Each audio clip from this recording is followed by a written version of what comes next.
Yan. Ito naman yung mulberry. Pwedeng gawing pagkain ng baka, pagkain ng rabbit, pagkain ng usa, goat. Ito, puro mulberry to eh.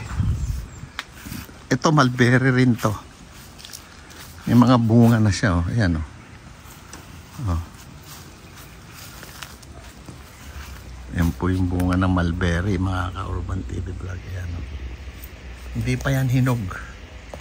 Pag nangitim po yan, pwede nang harvestin yan.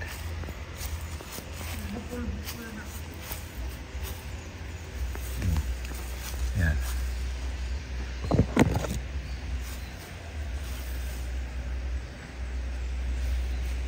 Ito, lalaki na, oh.